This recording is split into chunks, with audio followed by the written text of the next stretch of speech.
walk like a queen, you have to come from your core. Shoulders down, neck long, and just think murder! No. We do not commit heinous acts of murder here. We talk about them. Here's the gist of it.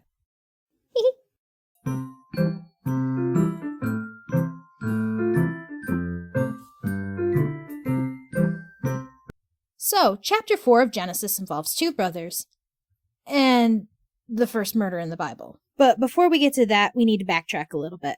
If you remember from last time, when Adam and Eve's eyes were opened, they saw they were naked, covered themselves with leaves, and hid.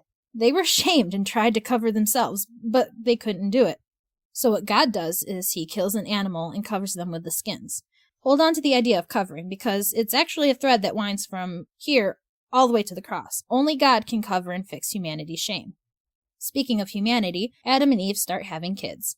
Cain was first, and Eve, still fully aware of God's prophecy from before, says, "With the help of the Lord, I have brought forth a man." Could this little kid be the hope that they've been waiting for? The answer to his parents' mistakes? Well, no. I mean, we already know that's Jesus, but they don't know that. So anyway, Cain has a younger brother, Abel. While Cain works the fields, Abel looks after the animals. Just your basic homesteading family until that fateful day. It was time for the offerings. Cain brought crops from the ground, and Abel brought fat portions of his flock's firstborn. God looked on Abel's offering with favor, but not on Cain's.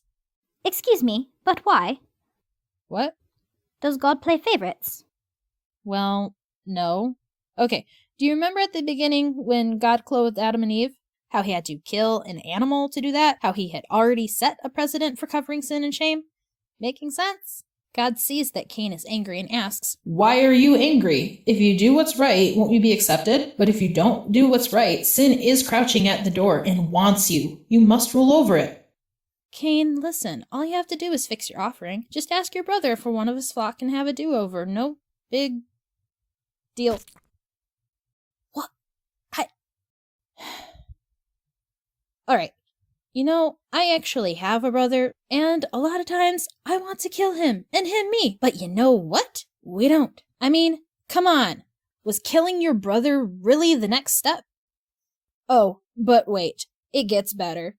So, God asks where Abel is, and Cain gives the infamous answer, "I don't know. Am I my brother's keeper?" Ooh. Wrong answer, man. Oh, look. It's like last time. And just like last time, the human doesn't seem to get that God knows everything and tries to get away with, well, murder.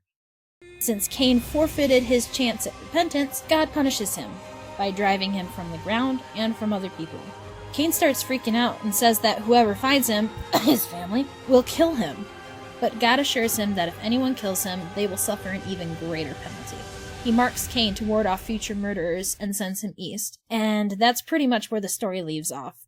But I mean, come on, Cain. You took a life. You took your brother's life, all because your offering wasn't proper? I mean, seriously, what kind of person does something that's stupid? What?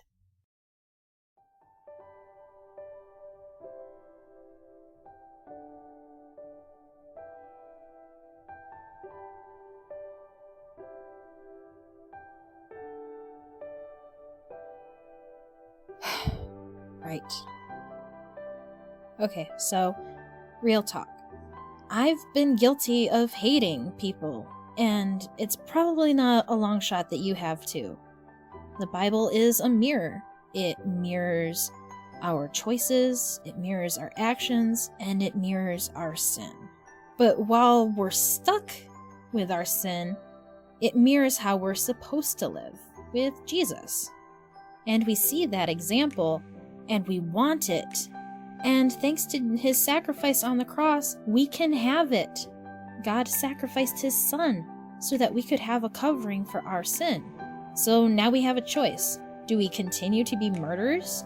Do we keep following the example of Cain and let hate consume us? Or do we follow the example that God has set and walk with him? I know I've picked up my old hates and old habits, but thankfully we have a God who can cover our sins and can make it all right. And that's about the gist of it.